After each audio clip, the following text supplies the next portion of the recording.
नमस्कार, चंडीगढ़ से आपका स्वागत है। मैं हूं गौतम देव शर्मा। आइए सबसे पहले नजर डालते हैं कुछ अहम खबरों पर। भारतीय जनता पार्टी के राष्ट्रीय अध्यक्ष ने अंबाला में अटल कैंसर केयर केंद्र का किया उद्घाटन। केंद्रीय वित्त मंत्री के अनुसार जन सुरक्षा योजनाएं प्रदान कर रही हैं सामाजिक सुरक्षा। पिछले 7 वर्षों में बीमा तथा पेंशन योजनाएं हैं आम आदमी की पहुंच में। और केंद्र सरकार के 8 वर्ष पूरे होने पर भाजपा का 10 दिवसीय सेवा सुशासन और गरीब कल्याण पर्व मनाने का कार्यक्रम।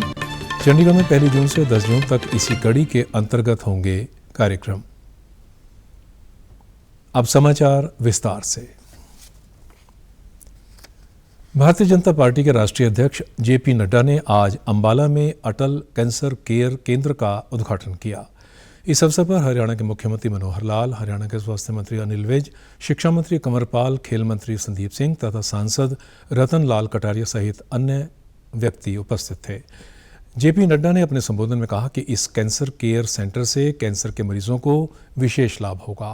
उन्होंने कहा कि इस कैंसर का संपूर्ण इलाज करने की इस केंद्र में व्यवस्था है।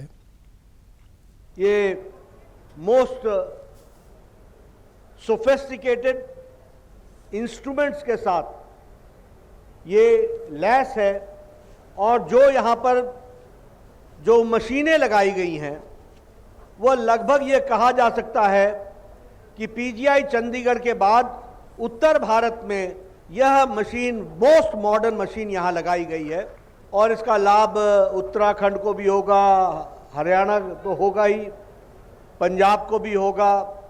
इसका फ़ायदा चंडीगढ़ के लोग भी लेंगे और उत्तर प्रदेश की भी लोग ले सकेंगे।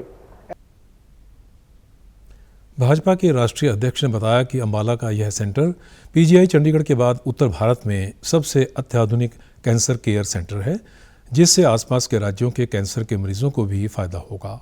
उन्होंने कहा कि देश में 1.5 lakh health and wellness centre बनाने का लक्ष्य है, जिसमें से अब तक 1,18,000 सेंटर बने हैं। उन्होंने कहा कि प्रधानमंत्री नरेंद्र मोदी के नेतृत्व तथा कार्यकाल में 16 एम्स बन रहे हैं। उन्होंने केंद्र सरकार द्वारा स्वास्थ्य क्षेत्र में किए गए अन्य कार्यों का जिक्र भी अपने संबोधन में किया। उन्होंने हरियाणा सरकार द्वारा स्वास्थ्य क्षेत्र में किए गए कार्यों की प्रशंसा भी की। मुख्यमंत्री मनोहर लाल ने कहा कि हरियाणा में इस अत्याधुनिक कैंसर केयर सेंटर द्वारा कैंसर के मरीजों के इलाज में सहायता मिलेगी। बड़ा गौरव का दिन तो कहा जा सकता है कि इतनी बड़ी एक सौगात स्वास्थ्य की दृष्टि से ये हमको आज मिली है। मरीज आता है, एक कष्ट लेके आता है, ये ठीक है। जब उसका इलाज हो जाता है, जब उस बीमारी से बाहर आता है, तो फिर उसके मन पर एक संतोष का भाव होता है, एक प्रसन्नता को लेके जाता है। न केवल वो मरीज बल्कि उसके परिवार के लोग जितने अभ्यागत सब साथ आए हुए होते हैं, वो भी सब और एक प्रकार से प्रसन्न होकर के जाते हैं। उन्होंने इस केंद्र के उद्घाटन के लिए राष्ट्रीय अध्यक्ष तथा केंद्र सरकार का धन्यवाद भी किया। स्वास्थ्य मंत्री अनिल विज ने भी इस अवसर पर संबोधित किया। देश में अब तक 190 करोड़ 34 लाख से अधिक कोविड रोधी टीके लगाए जा चुके हैं। स्वास्थ्य मंत्रालय ने बताया कि कल 13,50,000 से अधिक टीके लगाए गए। स्वस्थ होने की दर 98.74% है। पिछले 24 घंटों के दौरान 3,410 लोग संक्रमण मुक्त हुए। इसी अवधि में 3,207 लोगों में कोरोना संक्रमण की पुष्टि हुई। इस समय 20,403 संक्रमितों का उपचार चल रहा है। पिछले 24 घंटों में इस महामारी से 29 लोगों की जान गई। अब तक 84 करोड़ 10 लाख से अधिक परीक्षण कराए जा चुके हैं। कल 3,36,000 से अधिक नमूनों की जांच की गई। स्वास्थ्य मंत्रालय ने कहा है कि राज्यों और केंद्र शासित प्रदेशों को 193 करोड़ 53 लाख कोविड रोधी टीके उपलब्ध कराए गए हैं। राज्यों और केंद्र शासित प्रदेशों के पास अभी भी 18 करोड़ 34 लाख टीके शेष बचे हैं। देशव्यापी टीकाकरण अभियान के तहत केंद्र राज्यों और केंद्र शासित प्रदेशों को निःशुल्क कोविड टीके उपलब्ध करा रहा है। प्रधानमंत्री सुरक्षा बीमा योजना, प्रधानमंत्री जीवन ज्योति बीमा योजना और अटल पेंशन योजना को आज 7 साल पूरे हो गए हैं।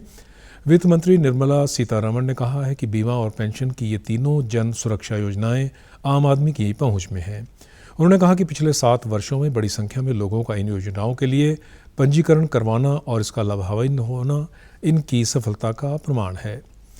वित्त राज्य मंत्री डॉक्टर भागवत कराड़ ने इन योजनाओं को सफलतापूर्वक लागू करने के लिए बैंकों और बीमा कंपनियों को बधाई दी है और आग्रह किया है कि वे अंतिम व्यक्ति तक इन योजनाओं का लाभ पहुंचाने के लिए इसी भावना और समर्पण के साथ कार्य करते रहें।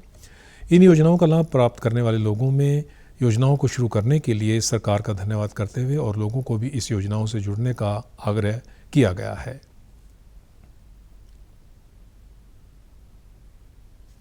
मैंने अपने यूनियन बैंक के सेविंग अकाउंट में बीमा करवाया था 12 रुपये वाला, जो कि प्रधानमंत्री सुरक्षा बीमा योजना है, जिसका प्रीमियम ऑटोमेटिक हर साल 12 रुपये कटता है और इसमें 2 लाख रुपए परिवार को सहायता राशि प्राप्त होती है।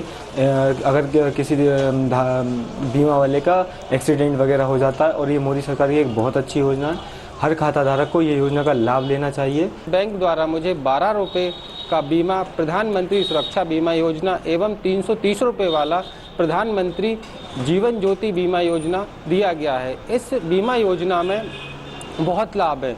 330 रुपये वाले बीमा में मुझे बताया गया किसी भी प्रकार से यदि हितग्राही की मृत्यु होती है तो उसको 2 लाख रुपए का लाभ दिया जाएगा, एवं 12 रुपये का जो बीमा है प्रधानमंत्री सुरक्षा बीमा योजना, इसमें दुर्घटना होने पर व्यक्ति को 2 लाख रुपए का लाभ दिया जाता है। हरियाणा के उप मुख्यमंत्री दुष्यंत चौटाला ने कहा है कि हरियाणा सरकार ने वर्ष 2022-23 के लिए आबकारी नीति को मंजूरी दे दी है और राज्य सरकार ने 9200 करोड़ रुपए के राजस्व को संग्रहित करने का लक्ष्य रखा है। उन्होंने बताया कि पिछले साल लगभग 6400 करोड़ रुपए का राजस्व संग्रहित किया गया था, जो कि इस साल बढ़कर 7938 करोड़ रुपए हो गया है।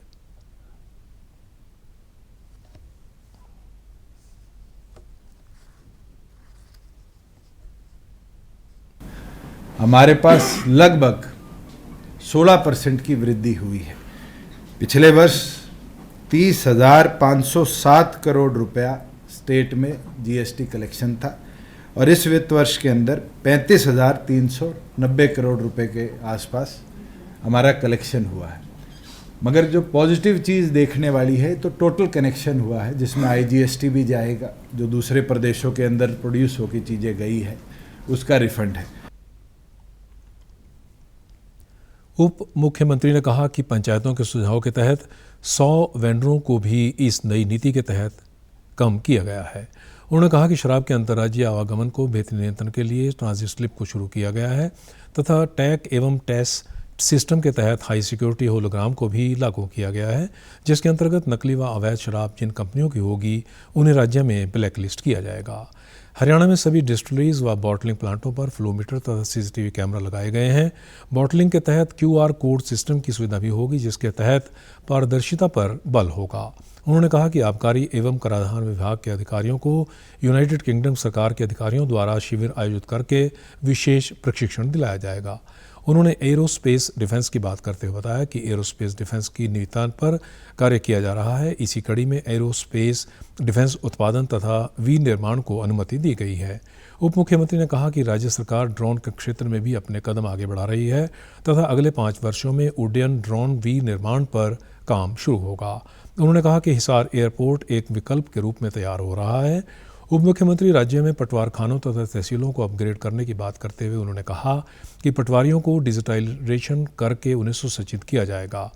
हरियाणा सरकार डिजिटाइजेशन के क्षेत्र में विशेष कार्य कर रही है व राजस्व के लिए भी एक कॉमन पोर्टल होगा, जिसके तहत राजस्व से संबंधित आंकड़ों व डाटों को रखरखाव तथा निगरानी का कार्य दिया जाएगा। प्रधानमंत्री नरेंद्र मोदी के नेतृत्व वाली केंद्र सरकार के 8 वर्ष पूरे होने पर भारतीय जनता पार्टी द्वारा सेवा, सुशासन और गरीब कल्याण पर्व मनाया जाएगा, जिसके तहत सेवा के विभिन्न कार्यक्रम किए जाएंगे तथा केंद्र सरकार की योजनाओं को जन जन तक पहुंचाया जाएगा। चंडीगढ़ भाजपा प्रदेश अध्यक्ष अरुण सूद ने बताया कि मोदी सरकार के 8 वर्ष पूरे होने पर 30 मई से 14 जून तक भाजपा द्वारा देश भर में सेवा, सुशासन और गरीब कल्याण पर्व मनाया जाएगा। उन्होंने कहा कि इस कड़ी में चंडीगढ़ में भी 1 जून से 10 जून तक कार्यक्रम होंगे, जिसके तहत पूरे प्रदेश में बूथ सशक्तिकरण अभियान चलाने के साथ साथ भाजपा के कार्यकर्ता केंद्र सरकार की योजनाओं के लाभार्थियों तक पहुंचेंगे तथा केंद्र सरकार की योजनाओं को जन जन तक पहुंचाया जाएगा। इसी दौरान युवा मोर्चा द्वारा विकास तीर्थ बाइक रैली का आयोजन होगा, जबकि एससी मोर्चा द्वारा बाबा साहेब विश्वास रैली और चौपाल बैठक आयोजित होगी। इस कार्यक्रम की सफलता के लिए प्रदेश स्तर पर 3 सदस्यीय कमेटी का गठन किया गया है।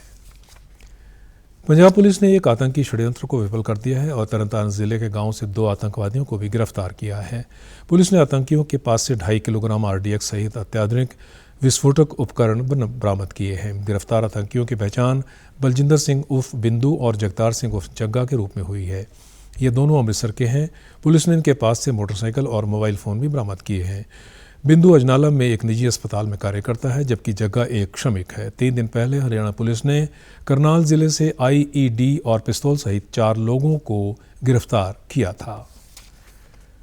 कोरोना वायरस का खतरा अभी टला नहीं है, इसलिए सभी से निवेदन है कि बाहर जाने के समय मास्क ज़रूर पहनें, सामाजिक दूरी बनाए रखें, बार बार हाथ अपने साबुन से धोएं और सैनिटाइज़र का इस्तेमाल करें। आप हमारे समाचार YouTube channel DD news Chandigarh, Facebook DD news Chandigarh और Twitter handle DD news CSD पर भी देख सकते हैं। इसी के साथ चंडीगढ़ से समाचारों का सिलसिला समाप्त होता है। अब मैं स्टूडियो से बाहर जा रहा हूं तो अपना मास्क पहन रहा हूं। आप भी जब घर से बाहर जाएं तो अपना मास्क अवश्य पहनें। नमस्कार।